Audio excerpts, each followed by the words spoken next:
Kemudian membuat layout guide style. Nah, ini layout guide style tuh teman-teman harus tahu ya, ukuran dalam pembuatan website itu gridnya berapa. Dalam membuat mobile itu gridnya berapa. Kebetulan saya sudah membuat guideline yang biasanya menjadi guideline utama saya ketika saya membuat desain website ataupun desain mobile aplikasi Android maupun iOS. Nah, jadi kalau untuk website saya menggunakan frame 1440 atau frame yang bisa kita lihat di sini framenya desktop ya. Nah, ini biasanya saya bikin ini kalau untuk website ya. Jadi pertama bikin ini karena website itu responsif dan kemudian layout guide-nya itu 12 kolom. Ya, ini udah standar industri. Jadi kolomnya 12, kemudian marginnya 120 dan gutternya 24. Bisa teman-teman simpan, klik di sini, kemudian simpan. Ini desktop grid.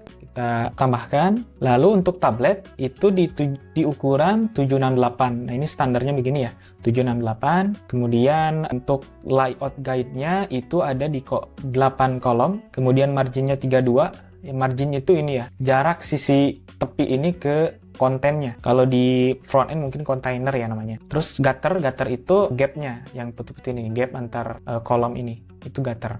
Jadi standarnya margin 32, gutter 20. Lalu kita bisa simpan. Ini tablet grid. Kemudian untuk mobile responsive itu ada 4 kolomnya, marginnya 16 dan gutternya 16. Lalu kita simpan mobile grid. Nah, kemudian ada lagi desktop yang large ya, atau yang besar. Jadi kalau desktop yang tadi itu biasanya di laptop yang 14 inch gitu, 13 inch. Kalau desktop large ini untuk monitor yang lebih besar, ukurannya yaitu 1920. Secara layout guide-nya, kolomnya 12, marginnya 160 dan gutternya 24. Kita simpan dulu, lalu kita namain desktop large. Nah, itu untuk website ya. Jadi ada 4 guide. Yang namanya website itu pasti responsif ya. Ada tampilan desktop, tampilan tablet, tampilan mobile, dan bagaimana tampilan ketika layarnya lebar. Jadi membuat desain website itu jangan terfokus ke satu screen ya. Tapi juga teman-teman harus membuat di tablet, membuat desainnya di mobile, bagaimana cara layoutnya kalau di tablet, bagaimana layoutnya di mobile, bagaimana layoutnya ketika desktopnya lebar gitu. Nah, itu harus teman-teman pikirkan juga gitu. Dan kemudian yang terakhir itu ada grid